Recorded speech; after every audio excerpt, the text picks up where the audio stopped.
everybody. Welcome back to our next session. We are so excited to have you. We are going to learn some incredible kind of insights and some real gems and tea today about what does it really take to build a disruptive product, and what does disruption really mean, and how can we think about it in the context of this kind of 2021 world, post-COVID world. But we are joined today. We're just going to have a key session. I'm just going to pick your brain, and we just happen to have an audience. Okay. So we're joined today with the fantastically hilarious, I'm learning, Aji, and tell us about, your background. How did you get to where you are, and what are you working on right now? Hi, everyone, and thanks, Lauryn, for that great intro, smiling through it all. My name is Udezue. I think the best way to think of me is I'm a product leader. I've helped lots of companies some which you know and love build great products, and I've been successful, I think, at some of that along my path. Claim it. You can claim it. So, I actually, if you go back in time, I was a chief product officer at Calendly until last year. I was also the head of product for Atlassian's communications group in Austin here. I've built a startup, which I did in New York from 2013 to about 2015. I worked for the largest hedge fund in the world, Bridgewater Associates, where I helped lead some technology in their customer division. And I spent many years at Microsoft building all kinds of products, Windows, Outlook, Internet Explorer, some collaborative products like Messenger and Mail and so on. In fact, I like to tell people sometimes that when you boot up Windows, there's a little bit of my soul trapped in it, because I worked on Windows for so long.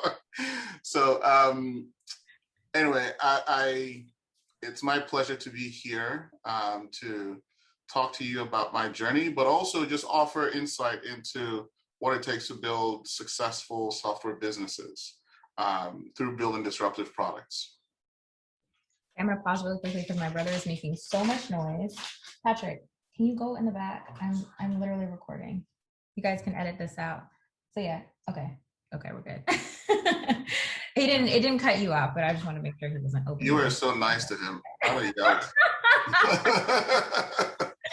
No, I was gonna make a joke about if you said that you helped make Microsoft Teams, because I have so much trouble with it every single time I try to. No, Teams is not my fault. Okay. I just make sure I wanted to clear your name, because that would clear my name. I can get you in touch with the people who make it, because they're friends of mine. But that's it. I have some words, okay? I have some words and some questions. So we can do that offline, because I have some words.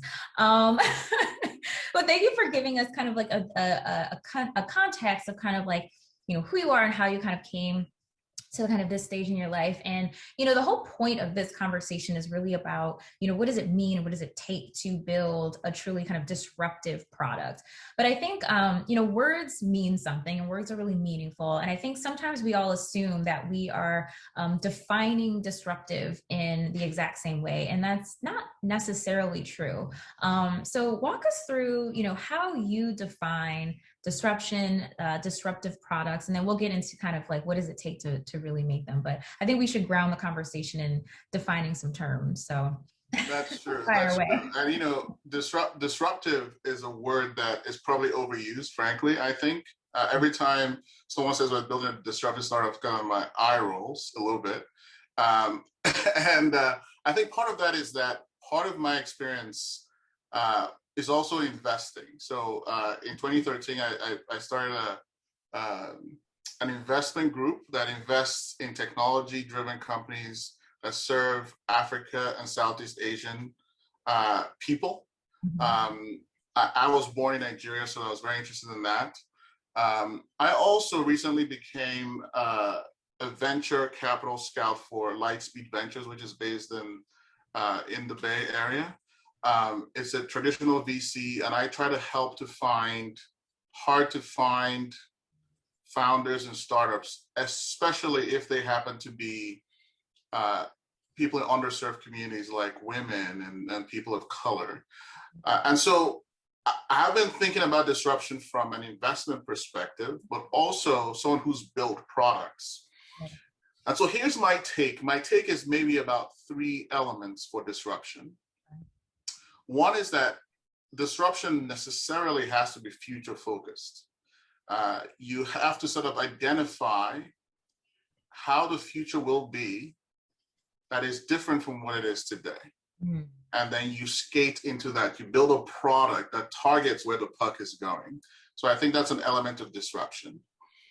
I think the second element is really customer focus.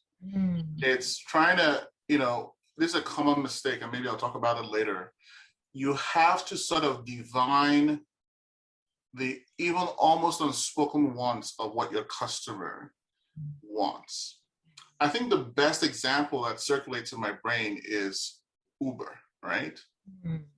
For the longest time, no one knew that the act of reaching out your hand at the side of the road, hailing a cab, bringing out your wallet at the end of it, or telling him where you're going, or her, bringing out your wallet, paying them and fumbling around and getting some change or getting the thing, and maybe he says there's no, that it doesn't have his payment machine is not working. No one knew, because we've done that for maybe 50 years, 100 years. Yeah.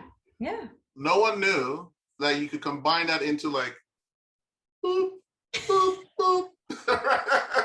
Wait, what kind of phone do you have that goes? I just want to be inclusive of all ages, okay? Is this a Microsoft phone? No, okay. There's no more Microsoft. Like, okay, no, that's not how it works. But hey, man, there might be some old people here, so let's just be respectful. You're right. Let's be respectful. So that was an unspoken need. They took a workflow and they compressed it, right? And even though, that's disruptive. Disruption is not just about newness. It's about taking things that exist and making them 10x more efficient, whatever that is. And every time you do that, you'll unlock value. You unlock value. There are other reasons why Uber is valuable, but that's definitely one of them. And I think the third thing about disruption is it's competitive. Disruption means that there are other people in the space.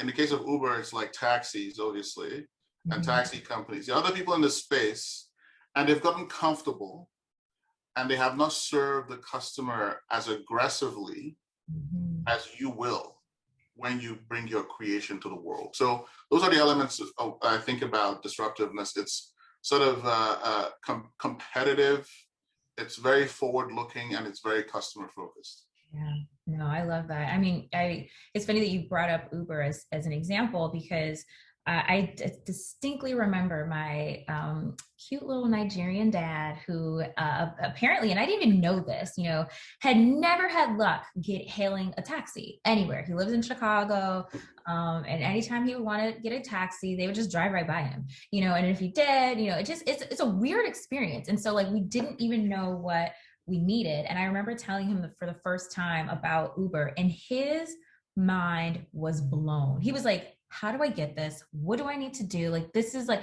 and it was just so cute to see, his experience completely transforming. He like drives himself around everywhere anyway, but like, he now felt that like he could participate in an ecosystem in a way that he'd never been able to participate in before, simply because of who he was and potentially how he looked and that sort of thing. So yeah, I don't know why that's etched in my mind so deeply, but I think it's a perfect example of how you're absolutely right. That kind of demonstrates kind of what disruption can really look like and mean for real people. The other question I had for you on this topic, though, is we were describing disruption and talking about how we kind of potentially even overuse the word. I was thinking about how we often probably also conflate it with innovation, and what, and I don't know if I even have a point of view on this. It's literally coming to my mind right now. But, I guess what would you say, and I'm gonna put you on the spot because that's what we're here for. I guess how would you, discern between kind of, is it fair to kind of conflate those two things? Does disruption, because of its capacity to, bring such immense value to customers and to businesses and founders and things like, and investors, frankly, does that set it apart? Because you can innovate something and it never, be brought to market, and then, what does that really mean? So what would you say are kind of maybe the distinguishing factors between those two kind of concepts? Yeah, I think I hate both of those words because they're so out for this. I love clarity, right? I like words that tell you something you can hold on to. And I think those two words are they're very fuzzy. And we overuse them in technology, obviously, because maybe precisely because of that, we overuse them in funding and so on and so forth. But I actually do have a clear sense of how they're connected. So I think disruption is an economic term in a way. It combines ingenuity with effectiveness in displacing or creating a space for it in the market. You can't be disruptive if you are not gaining market share from something that exists. While I think innovation is kind of unencumbered by economic senses and ideas, because you can innovate in a university in research and you're not making any money. You can innovate by being at Facebook or working in publishing, and you can make money. So to me, innovation is moving the state of the art forward in whatever you're doing, right? And I think disruption is creating a space economically of success for yourself and for your company, especially relative to other competitors. Sure. That was amazing. I'm so glad I put you on the spot. I'm gonna keep doing it. Okay, let's get into kind of the nitty gritty here, the kind of meat and potatoes of this conversation. We've defined some terms. We know a little bit more about you. We've had some hilarious jokes already, more to come on that. How do we do this? How do we actually create a disruptive product? And, I'd love to hear, obviously, I'm sure you're going to talk about it from kind of the multiple hats that you wear as someone who's done it and as someone who's invested in, I would hope, very disruptive products.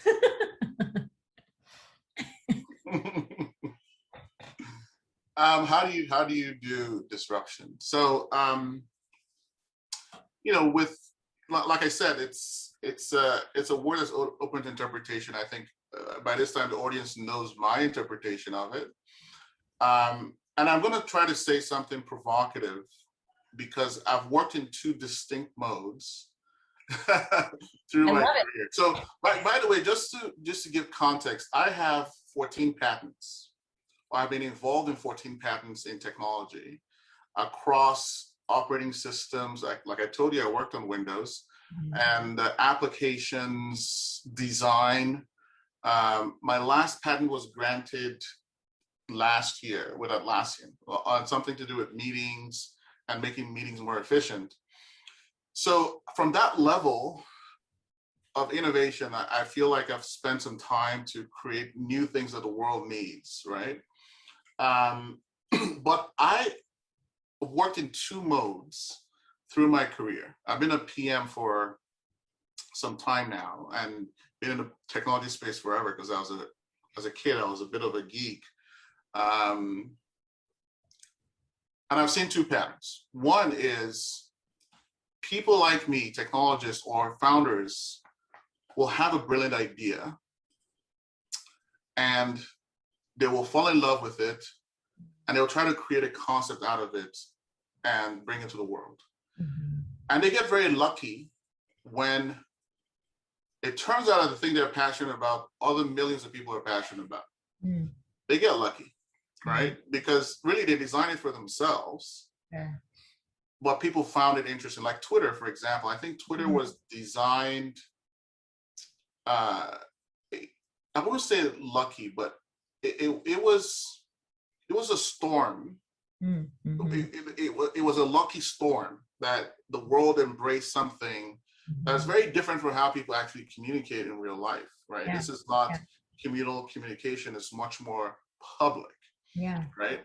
But people found that intriguing, and the constraint was intriguing, and so on and so forth. The other way I think is more reliable to create disruptive products, and I'll just say this because there's a lot you can talk about this, is don't fall in love with your good ideas. Don't, right? Damn it. And I've been a serial entrepreneur. I've tried many things, and some of them have failed. Some of them, a lot of them have failed. And because mostly I was working in that first mode. Because once a lot of people are not like you, you've already failed. So the best mode for disruption is fall in love with your customers. Fall in love with problems that certain people that you feel you can identify are experiencing. And hopefully those people, there's a lot of them, and they have buying power, okay? And even if they don't have buying power, they have some other power. They have activity power, attention power, Facebook, Sure. TikTok. I'm not buying anything, but they're stealing, or I'm giving them my attention, which they need, right? For their business model. You said stealing first. I just want to call that out. You did say stealing. We're going to keep that in. I corrected myself. I should get credit for that, okay? Yeah, 1 point of extra credit for that one. So that's what I think, the most successful people beyond the first wave of billionaires like Gates and so on and so forth, who are building the raw infrastructure of the software world we see today, the wave of entrepreneurs that now and are coming will be people who understand and live and inhabit the minds of their customers, their pains, their needs, their dreams, their wants.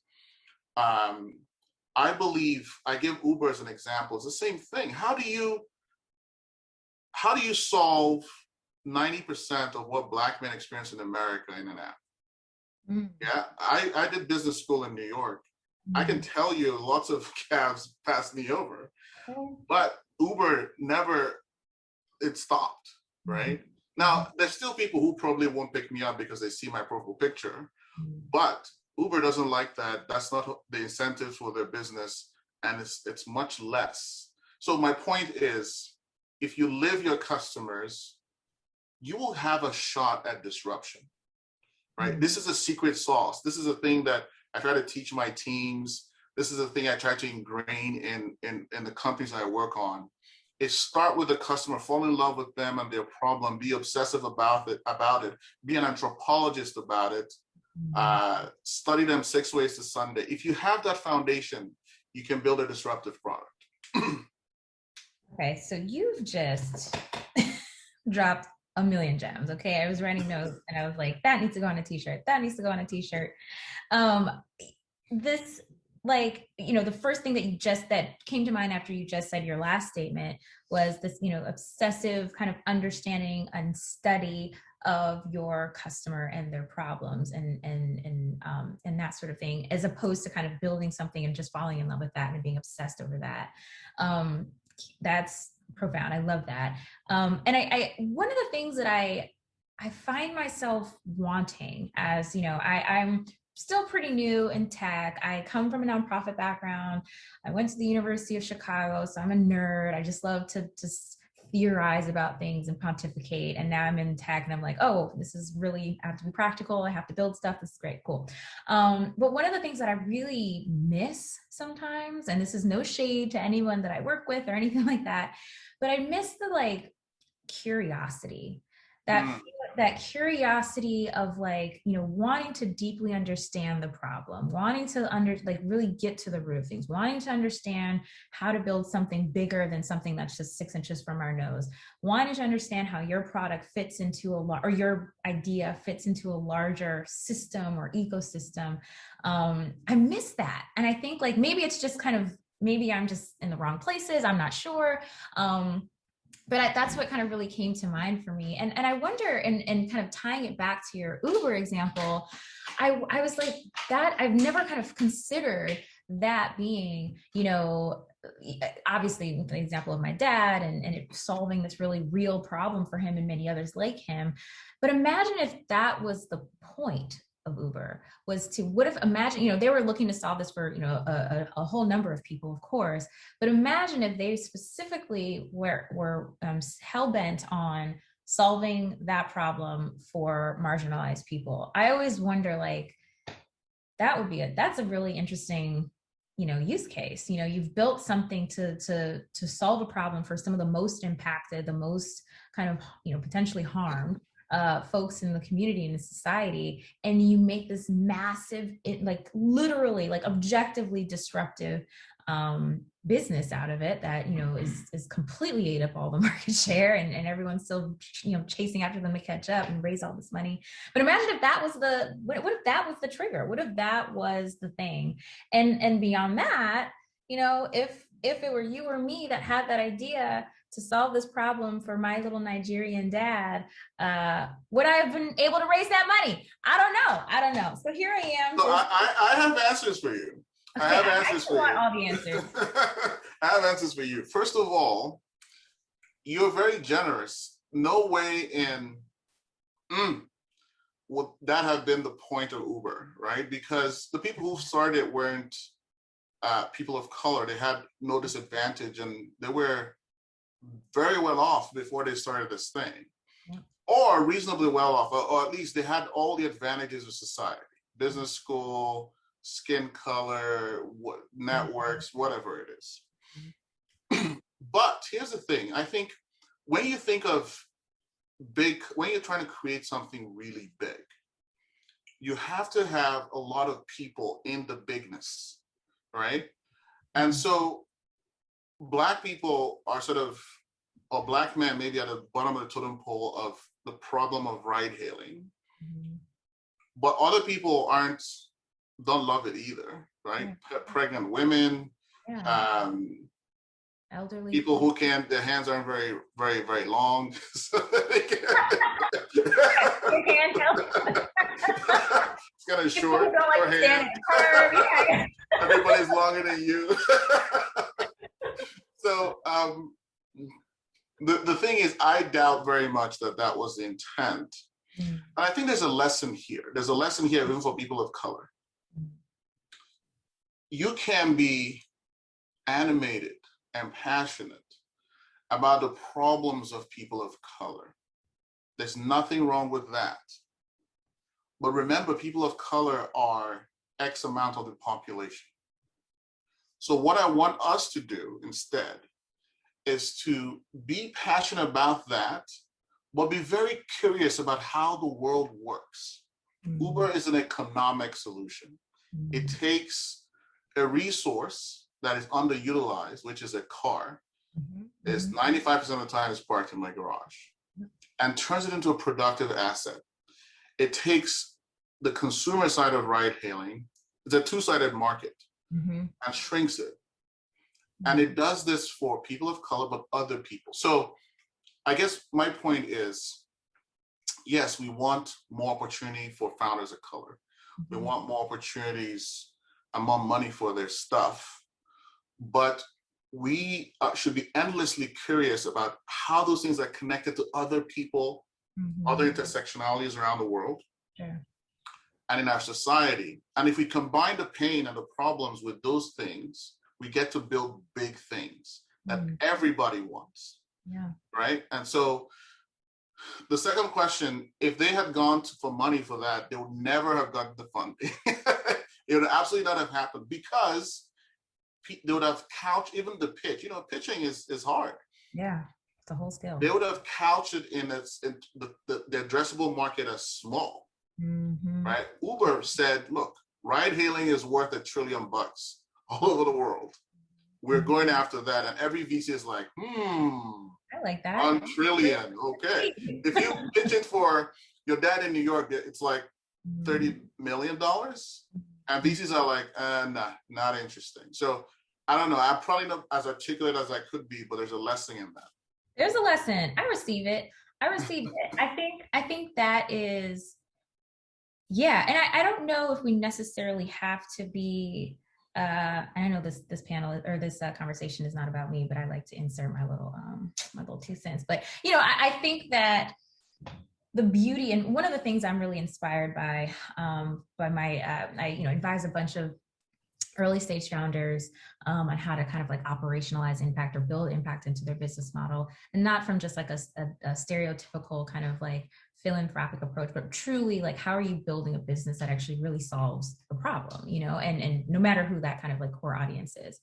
And one of the things that I think is, I don't know, I just would love to see, like, I don't know if we have to be as explicit about it. Like, I love when people are, when they're like, I'm solving this problem for Black women. I'm going to make this hair product. Or I'm going to do this for the, I love that. But I think like even just having the tools and the lens to think about who is the most impacted in this larger kind of community of potential consumers or customers, I think is an important piece that kind of bridges that gap, I think, that we sometimes see where products are able to come to market and they're amazing and they're revolutionary, but they have these massive blind spots and these massive gaps that are either, just complete oversight or frankly, intentionally harming or intentionally marginal, excluding. I totally, I'm picking up what you're laying down. So I did a podcast last year about inclusive design. Like, I've designed products used by maybe 1 billion people, right? Microsoft. Flex on us. Go ahead and flex on us. You've been flexing on us low key this whole time. You said I got 14 patents, 1 billion people have used just keep flexing on us because I love it. I know that's right. Let's go. I'm here for this. I love to see it. Okay. I'm sorry. I didn't mean to interrupt. You're making me blush now. I know it's dark skin. So no, but Microsoft is huge, right? It impacts so many people, and I got to work on Windows, and so lots of scale, and we felt the pressure of that. But the point is inclusive design. How do you design for marginalized communities? How do you keep that top of mind so it's not after the fact? And so, even though I said what I said initially, I think maybe that's my investor hat talking about that, which is like, you have to target as broad as you can, okay? Especially when you're pitching. But here's the secret. When you're building, you build for a smaller, well-known customer.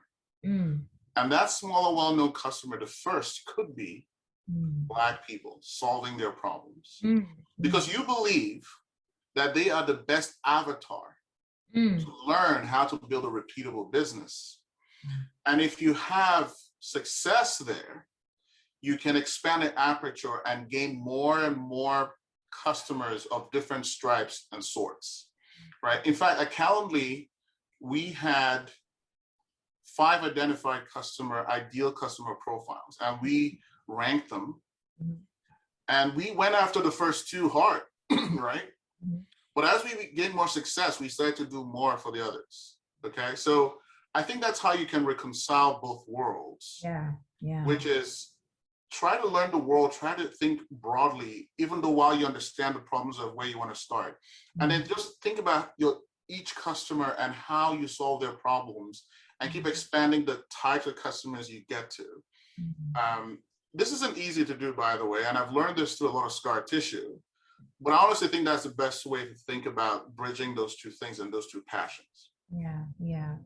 No, I love that. And I think I'm happy we arrived there because I think that you're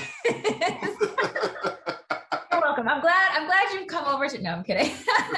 No, but I think that's absolutely right. And I think that's something that's really relevant to, this new generation of founders, right? Or folks that are, to your point, who are leveraging the kind of deep infrastructure disruption and innovation that has happened in, previous generations, and really building this next wave of things that we can't even imagine we need. But as soon as we get it, we're like, I need this all along. Now, I would say build for Black people because we have an outsized influence in society. Period. We are culture creators and we have been forever. And, we are the first humans. So build for Black people, it'll work for everybody else. Okay. All right. Just do it. And that's on period. Okay. And that's on period.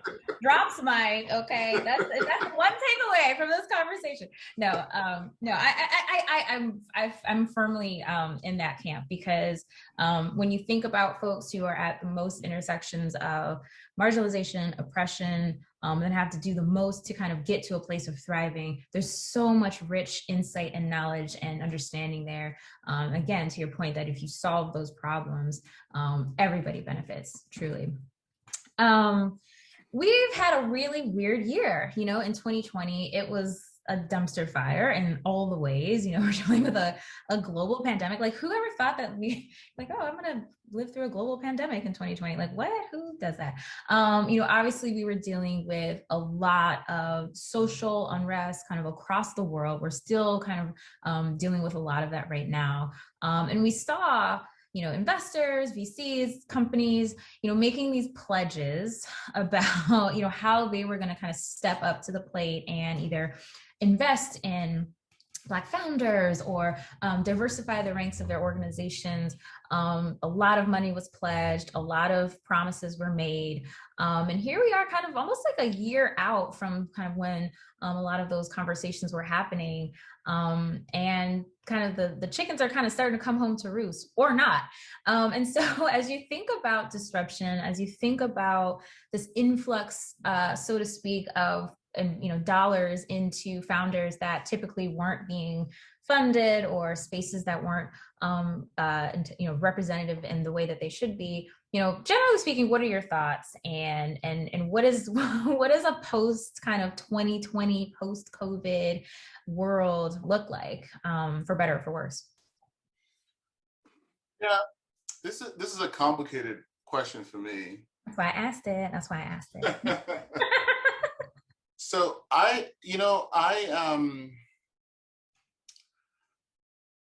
glad that last year there's a lot of support for the problems that Black people experience and have always experienced.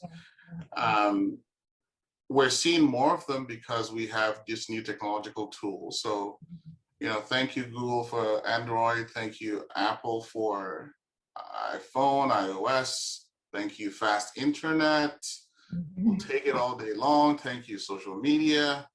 No matter how much you hate these things or love them, these are the things that have helped us get experiences and voices out more. So I'm grateful for that. And I'm also grateful for allyship, that people have come and said, man, this is crazy, right? And, in my profession, we've seen an outpouring of people trying to invest more. Like, even the fact that I'm a Lightspeed venture scout is a concerted effort, right, to bring in people of color into investing, so that now I say, hey, that person of color is starting an interesting company, they get a shot, right? And I have Black people coming to me and saying, hey, Audrey, is there a connection? Because they know me and they don't know other people. So I'm with it. I love it. And it's not just Black people, it's Hispanics, it's Asians, it's people who are generally not the default in society. But I've studied history. I was born in Nigeria, colonial history. I'm an American, racial history, and the sort of stuff I experience every day. Although, to be frank with you, I'm way better off than most people. I've been very lucky, at least experientially. Sure. But history tells me, a century of history, half a century of history, that it's very, very hard for a community like Black community or the people of color or BIPOC people to rely on external generosity to transform their communities.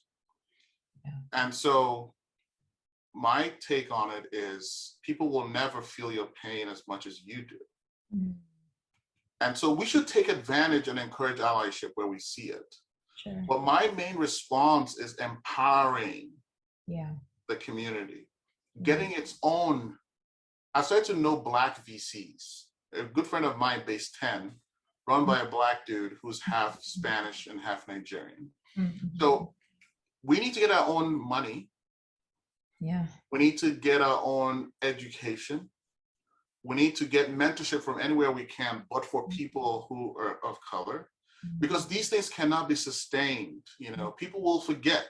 When people don't feel your pain and they just see it on the news, they forget your pain. So I think that this is a good time for Black founders, founders of color, to empower themselves, to find alternative economies, alternative infrastructure, to build it, to help fund their dreams, to help fund their impact. We'll take all the goodness that's happening in Silicon Valley, we'll take it, all the new funds, but it's not going to be enough. It's not going to be enough to deal with all inequality in society. So we have to empower ourselves. So I hope that's hopeful, because I don't want to sort of load this with cynicism, but I really believe that. And, to talk about post-COVID, the world has changed. Yeah. The world has changed forever. And so when there are paradigm shifts, new businesses are born in the minds of all kinds of people in the world. The things that will come out of COVID from terms of business founding, software business hasn't been written yet. And it's the obvious ones are obvious, but it's not the obvious ones that make sense. Education has changed. It's now can be remote. Working has changed. And now can be remote. Socialization, entertainment, they are going to be transformed over the next decade, born out of this trauma, this time.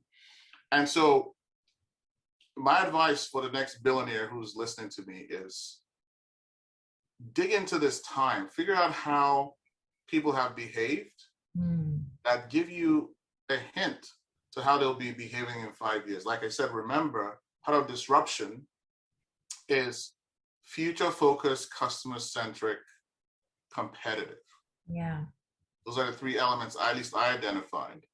So I've been working way too much. Sometimes I want to take a month to just be an anthropologist and just dig into data about what's happening, what are people doing, not just anecdotes, but like get data from Bloomberg and sociologists and just like what really happened? What really happened? What new problem is there to solve? That's how I feel. I don't have a ton of time to do it. Someone out there should, and please hit me up so I can get a piece, okay? Just a percent. Patent it or trademark it and get another. No, I'll make you successful. Just give me some shares, all right? Open source? Okay. Give me some shares. You can go ahead, go get the 99, get $1 billion. I'll get some, okay? Oh my gosh. Okay, I have one more question for you if you'll indulge me. One more question. I hope you don't mind.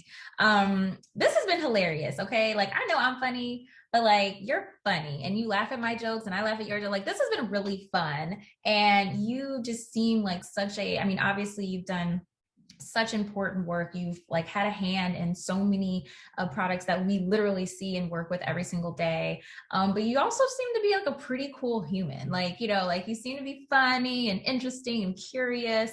So tell me about does this show up? Like, is it just me, or does this show up in all of your other calls and Zooms and meetings? And how did you get to a place where, you're able to kind of just really show up so authentically in your professional career? I really love that when I see that in people.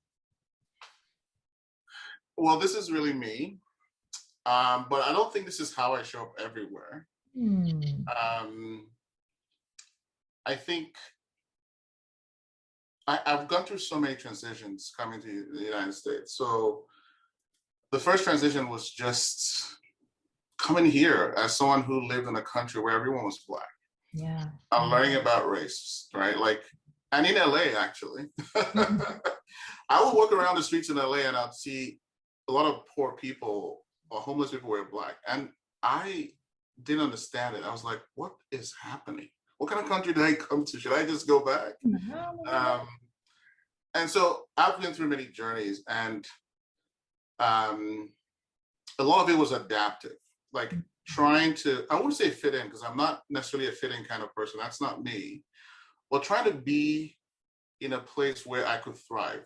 Success and thriving was my first mandate, my first mission, right? It wasn't just self-expression. And so I let myself be myself in my private spaces, but I needed to succeed. So I needed to fit in or find a way to be accepted. And for the longest time, that was my mode, because I was making multiple transitions as an African into corporate America. I was very lucky. In technology, people are more laid back. I was probably the most dressed up at Microsoft. I would actually wear jeans, and everyone would wear shorts and flip-flops and have spiky hair. I'm like, okay, you're all doing this. That's not, no, I'm Nigerian. I gotta be stylish, okay? I cannot be, I'll wear shorts like once in the summer, maybe. Maybe that's what happens. But I would say that in public spaces and in teams, I was adaptive. In private spaces, I was myself. I hung out with lots of different kinds of people in Seattle at the time. I created I created the Africans in Microsoft group to help other people acclimatize to corporate America who look like me. I did all kinds of things. So outside work, I was me. Inside work, I found small spaces to be me with my manager, with my friends, etc. Now that I have a lot more success, and frankly, a lot more power based on my career titles, I am more free to be myself at work. And frankly, we're in a world where people want that. Tech companies all the time say, bring your whole self to work. I'm like, do you really mean that? Do you really mean that? But I think to be Black, at least now, is to hold yourself in tension. To hold yourself in some tension. I guess that's where code switching comes from. Some tension when you are with people who may or may not understand you, so that you don't violate the norms and the rules. And as a result, your success is taken away from you. And so I navigate that very carefully, but with more and more expression through time. One of the things that I do now, I've learned, when I walk into a job, I'll write a little readme. This is very common now, so I'm not saying anything special, that says, this is how I am. Yeah, I love that. This is how I communicate. This is how I do in meetings. This is something that I do that you might read as negative, but it's not. Here's why it's not negative. Here are my tests, my Myers-Briggs, and so on. And I'll share that with my team. And if you and I have more than 2 meetings, I'll share it with you too. Because I want you to know what you're getting, so that when you get it, you don't misinterpret it and make it negative. So anyway, it's a work in progress. That's the sum of the story. I am not this hilarious at work, I can tell you that. Well, they're gonna see it. They're gonna see it now when they watch this. They're gonna be like, "What? I never saw this side of him."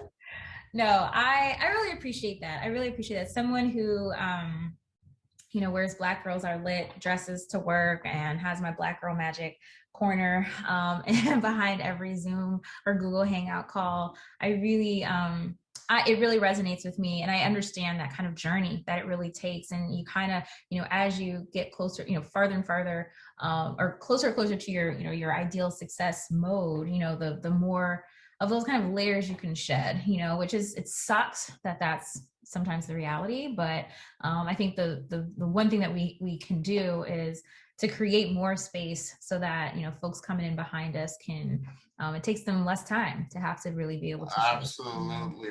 Everyone, I'm always amused, people want so much expression at work now.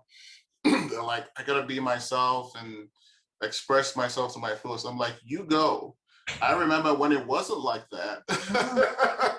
And I still thrived, look, I think like everyone in the marginalized community knows this.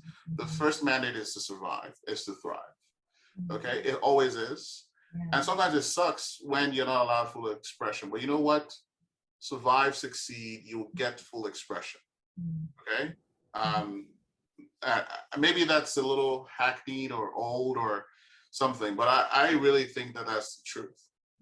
I come from a country where there's a lot of wealth with a lot of poor people, right? That disparity, yeah. Yeah, I can't afford to fail. I can't afford to insist on my right to expression and have that be the opportunity cost of failure. It's not an option. Yeah, yeah. Well, that's our homework. We have to build a product that is disruptive and that it allows marginalized people to like immediately be able to like be as authentic as they want to be at work. Let's get working on that project. Someone should build that. I will participate. I'll give you my money. Take my money now. Okay. Let's do it. All right, perfect. I'll send you my routing number after this. We'll Well, thank you so much. This was such a phenomenal conversation. I feel so blessed to just have been able to kind of just take in so much of your insights and your knowledge. And I know the audience is really kind of, I'm sure they were taking just as many notes as I was. And thank you for showing up as your full self for this conversation. I had so much fun. And I really just, like I said, love the gems and insights that you dropped. So thank you for taking the time. Thank you for indulging me in my corny jokes. And I will let you get back to the rest of your day. And thank you everyone for tuning in to this amazing session on how to build a truly disruptive product. And frankly, how to like show up as your authentic self. I think we touched on a lot of really great parts of the conversation. So with that, I will let you all go and I'll see you at the next session. Thanks. Thanks, Lauryn. I really appreciate it. Thank you. Thank you very much. Thank you.